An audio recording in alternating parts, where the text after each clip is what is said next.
All right, welcome to the off season. Yeah, this is just one of our weekend training rides. It's really just a fun ride. It's not actually training. We're just hitting some hills, riding at whatever pace we want to ride at. Um, Unfortunately, on this ride, if you see me up in front of Mark, that's Mark right there with the white long sleeves on. That's Joe over to our right, one of my PAA teammates. This is Ellen's camera view here, and I'm up there just in front of Mark. And if you see me spinning out of control, it's because my Di2 went out at the beginning of this ride, and it turned out I had a defective battery, which I've had since I bought the bike. Just took so long to actually get it troubleshot and figured out that it was truly defective. And the good news is Shimano warranted it, even though it's 2 years old, and they replaced my battery. So as of now, I have a new battery, but on this ride, yeah, I couldn't. I was stuck in the small ring and couldn't do anything but spin. Good thing we're about to hit a 17% climb here. This is Mountain Avenue in Claremont slash Laverne area, and it's one of the difficult climbs in the area. I've only done it a few times. It's not for the faint of heart.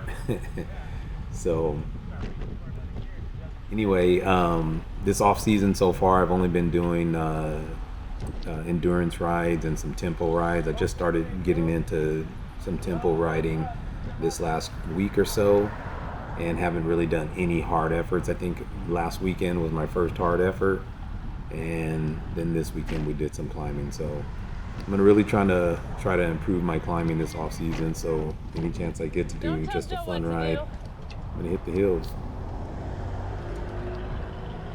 So here the climb starts, and you can see it's already at 7% just in the first couple feet of this climb, and it's gonna hit about 15% real soon.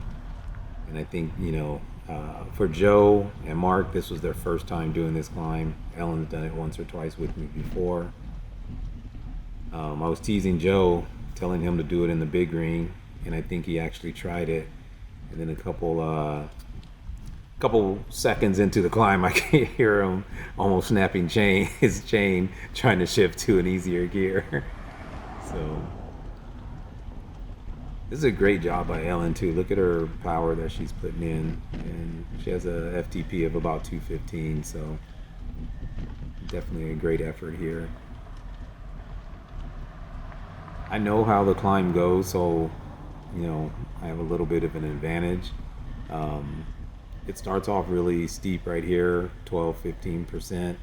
Then it flattens out for maybe a couple hundred yards. And I say flattens out, I mean it flattens out to like 8 to 10%. And then after that, it's going to kick up again back into the teens, topping out at 17%. It's a really nice climb. It's only about, I'm not even sure if it's a mile long. I'm not really sure how long it is. It takes forever, and it feels forever just because it's so steep. Ellen's starting to lose touch with us here, so I'm going to switch over to my camera view and let the suffering begin and hear me panting like a dog. Alright, so this is my camera view here. That's Joe distancing me a little bit there, but I think he went out a little bit too hard, just not knowing the climb and knowing where it ends.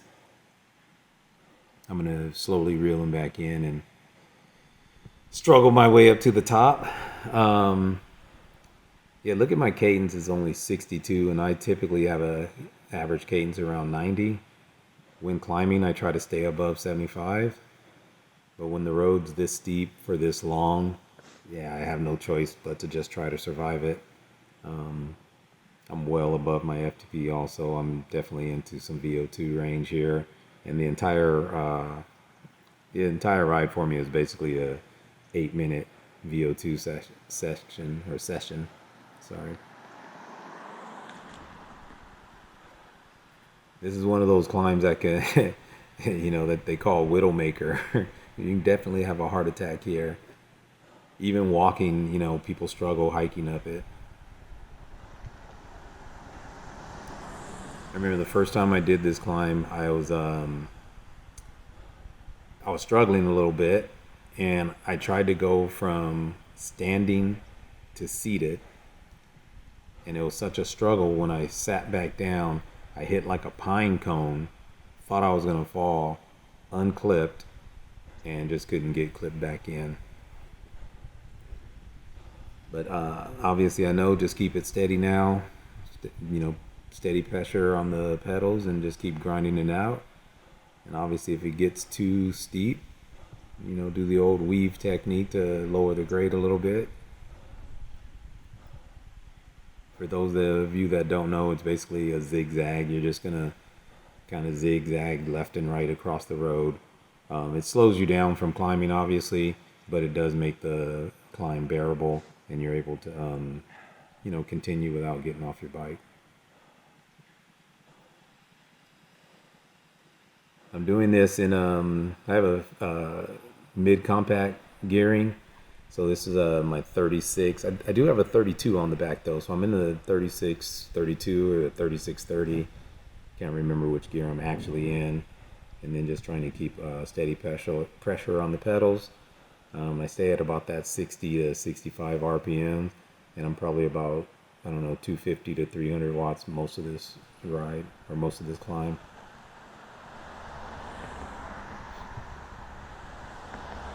I can tell Joe's really starting to struggle up there a little bit now.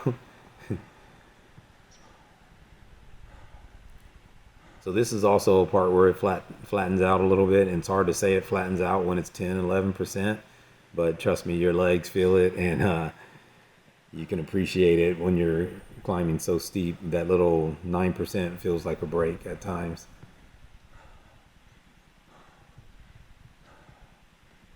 You already know.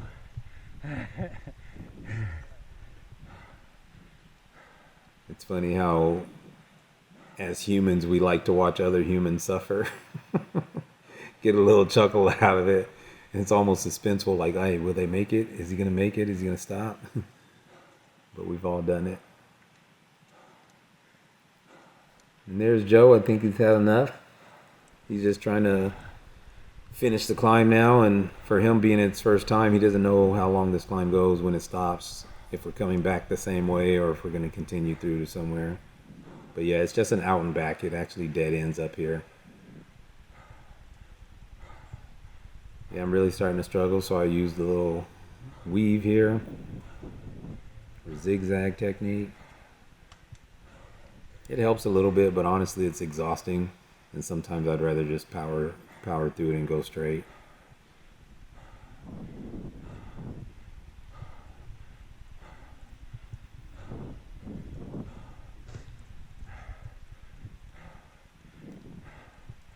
I was hoping to take the whole team up here. We have a bunch of guys that like to climb, so not sure if they're used to this type of grade though. But this is a great road to train on, and try to increase your climbing speed if you were to do a couple intervals on it. Obviously, you don't have to use the entire road to do your intervals. You can pick the first couple hundred yards of it if you want, and do some hill repeats on it. A great workout.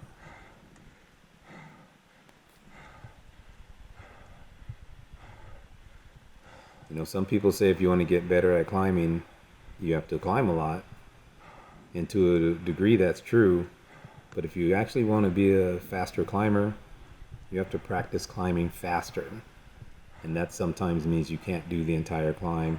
And hill repeats are great for that, going above your, a little over your limit. Climb at a faster speed. Shorter climbs at a faster speed. And of course, repeat them. And that should help with your actual climbing speed. So this is it for me here. I use this little side street to turn around. Sometimes you can fall over just because it's so steep when you try to make a U-turn. So I use the side street there to turn around. Give a little stress yell. And I'm glad it's over. Anyway, just a little clip of this climb. This is Mountain Avenue in Claremont, Laverne. See you next time.